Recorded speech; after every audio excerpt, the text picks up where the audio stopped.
Good morning, Pete on Ice Daily Show. Happy Thursday morning. We hope your day is off to a great start. My name is Alan. I have the pleasure of serving as our Chief Operating Officer here at ICE and a faculty member in our fitness athlete and practice management divisions. Today is Thursday, Leadership Thursday. We talk all things small business management, practice, ownership, and management. But more importantly, it is also Gut Check Thursday. This week's Gut Check Thursday, coming up on Memorial Day weekend, we have Murph, the infamous hero workout performed by CrossFitters and functional fitness enthusiasts across the planet. This is a very long, grindy, aerobic body weight workout. If you've done this workout before, I don't really need to tell you anything about it. A 1 mile run, 100 pull-ups, 200 push-ups, 300 air squats, and then finish with another mile run. You can't manipulate the order of the mile runs at all. You can change and partition or not partition the pull-ups, push-ups, and air squats in the middle any way you want, as long as you get 100 pull-ups done, 200 push-ups done, and 300 air squats done. You are good to go with that work that you get done in the gym. Typical times are going to be 40 to 60 minutes, and obviously a little bit slower if you wear that 20-pound or 14-pound vest.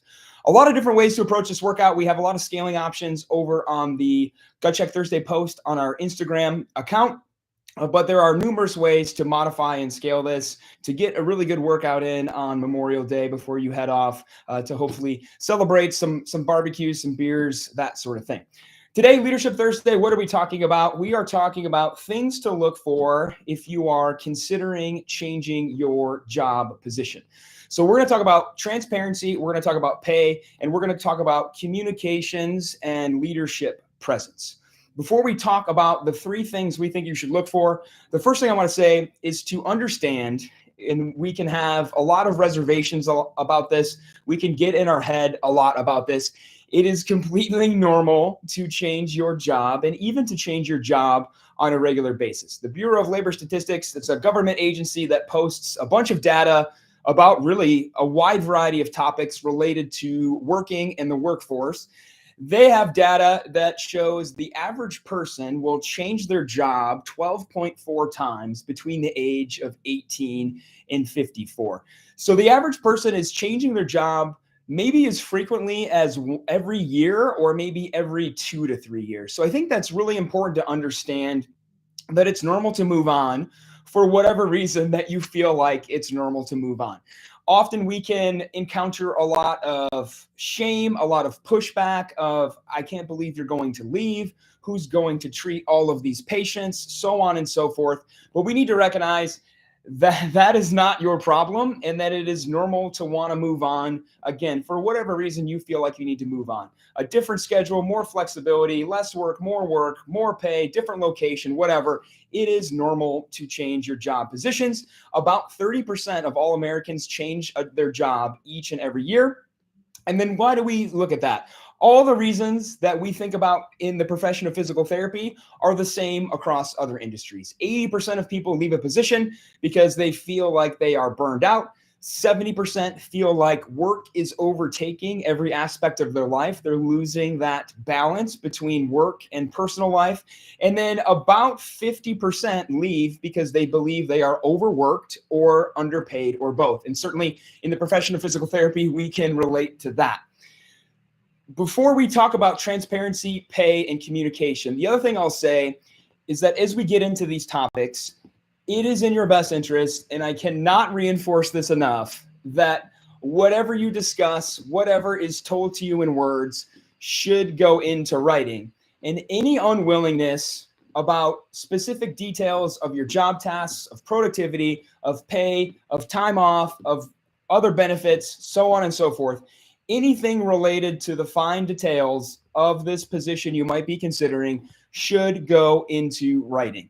And unwillingness or hesitancy or any sort of mystery about that should be immediately a beige flag, I would say a red flag in your mind, that already you're thinking, why would I accept this position if it is not willing to be put into a contract, that I will be promised these things in writing that I am being promised verbally. So that's always front of mind, that if it's not in writing, it's probably not going to happen. And you'll just find yourself likely eventually in the near future thinking about changing job positions again.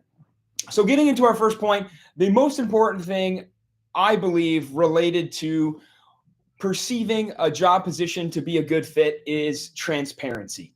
That in the profession of physical therapy, in the field of physical therapy, whether it is being a frontline staff clinician treating patients, whether it is being in a management or ownership position, there is no secret to what we are doing. There is no mystery formula, secret technology, government secret for national security that we can't talk about.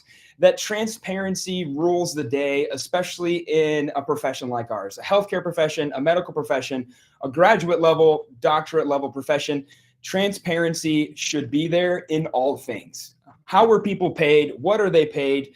We should not go home every night and wonder if someone is making more or less money than us for whatever reason, because I am a female and they are a male, or vice versa. We should have very clear-cut, transparent lines of how does pay work and where does the strategy and where does the logic for that come from? How does productivity and time off and benefits, and again, all the stuff that you would care about and all the stuff that you would want to see in writing, where is that at? It should be there. It should not be hidden. It should not be something that is not told to you. We live in a day and age, it's 2024. We know how much we are charging. We know how much we're receiving. We know how much we're getting paid. It should not be a big mystery. And again, any reluctance there, any hesitancy to share, first of all, regarding what the clinic gets paid in 2024 is illegal. As of 2021, we have to have our rates published on our website or somewhere posted publicly that patients considering care with us can find it, right? That's the No Surprises Act of 2021. So we should at least have an understanding of how the clinic and what the clinic is making for revenue, and understand how our pay is calculated, how our productivity, and everything that kind of follows downstream from that. So there's no secret that we have to hold on to. Certainly, if you work at NASA or something, I could see that being a little bit secretive is important. But in the field of physical therapy, that just does not make sense. You should, again, never go home and have to fester about this stuff. Am I being underpaid for whatever reason? Am I being asked to do more work for whatever reason? All of that goes out the door when you work in a really transparent workplace. The second point is pay. High quality leaders, and I will take this to my grave, high quality leaders recognize that pay is very important when you want high quality folks to join you at your business and help you grow your business. No one is happy when it is National Physical Therapy Month and you work in a hospital or some other big group clinic, and instead of a bonus or an extra day off, what comes through the door? Some old, stale, gross, soaking wet Jimmy John sandwiches, right? That really just makes everybody upset. You don't feel like you are rewarded. You don't feel like you are valued. Pay is one of those things that is just part of going to work, whether you're going to work for somebody else or somebody else is coming to work for you. Several high quality papers exist now. We've talked about several here on the podcast. The most notable one is Killingsworth and colleagues back from 2023, establishing an objective database link between pay and satisfaction, job satisfaction, life happiness. We know that human beings fall into buckets. Not everybody is motivated by money, but most people are at least somewhat motivated by money. That paper is really profound to me, knowing that there is about 33% of the population who does not really seem to care about money beyond having their basic needs met. That being said, the majority of the population, therefore, is motivated by not just enough money to have food and a place to sleep, but having enough money to start a family, buy a house, retire, all the other stuff that we do with our money. So we know there's a middle portion of the population that it sees a linear increase in happiness up to and beyond $100,000 a year of household income. And there's also a third of the population, another 33%, that sees an exponential change in the relationship between their pay and their satisfaction up to and beyond $100,000 a year.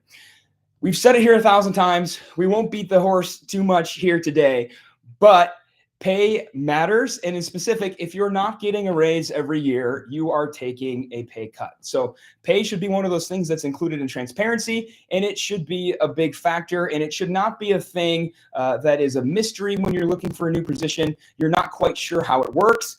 And again, everything related to pay should be put into writing.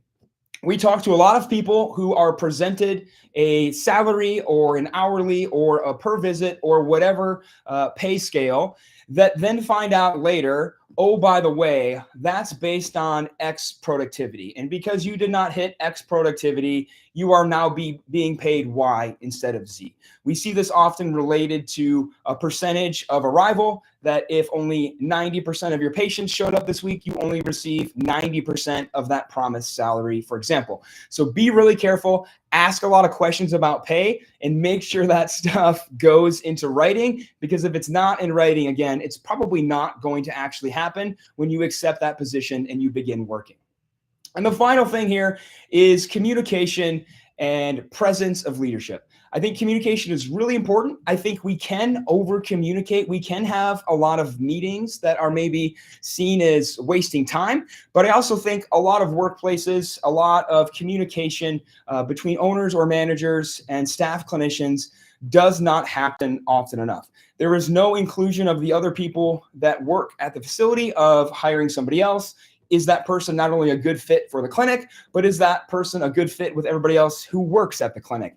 And so having open communication, having the ability for folks to ask questions, again, not necessarily over communication just to communicate, but making sure that when decisions are made, as much as possible, everybody else who works at that clinic should at least know what's going on. Maybe it's not relevant for them to have a say in, that you switch toilet paper brands or something like that, but at least the option to have that open line of communication should be included. And with that comes the presence of leadership. I truly believe that to run a very successful business and to have a staff that works really well together, the people in charge should probably be there on a somewhat regular basis. Very often we hear that clinic owners are living in the Caribbean or across the country at their second house. They haven't been seen for weeks or months, and they're primarily just collecting their ownership distribution from the business at that point. It's really difficult to feel connected to the business side of your job when you are not even sure who is in charge and what they're doing. We see this in our bigger clinic groups across the country, that the people that own the company are not even physical therapists. They've never been a physical therapist. They've never treated a patient in their life. They might be an investment banker or a stockbroker or some sort of real estate mogul. And the physical therapy business is just numbers on a spreadsheet to them. It's just profit and loss. And it can be naturally very difficult to feel connected to that position, to feel like you're doing meaningful work, and to also feel like you're being rewarded for that meaningful work when there's not that communication and there's not that presence of leadership going on. So what are 3 things that you can very quickly use to screen in and out a good position? Making sure that everything that is talked about is put into writing, focusing on transparency of understanding why and how the business is run and what those decisions and how those decisions are arrived at, knowing that pay is very, very important. We need to recognize both that from the ownership and management side of the equation, as well as those of you seeking a new position. It would be not a great optimal decision to change positions for a lateral promotion or even a decrease in pay, unless it meant living in your dream geography or something like that.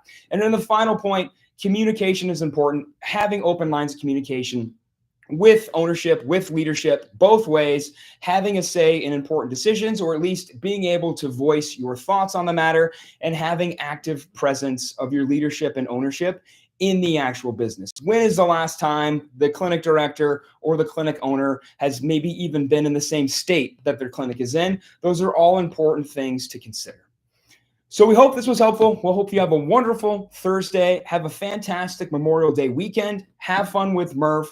If you're looking for more business practice ownership information, if you're looking to start your own practice, whether it's insurance-based, cash-based, you're not sure-based, check out Brick by Brick, our practice management course. The next cohort starts July 2nd. Have a great Thursday. Have a great weekend. Bye, everybody.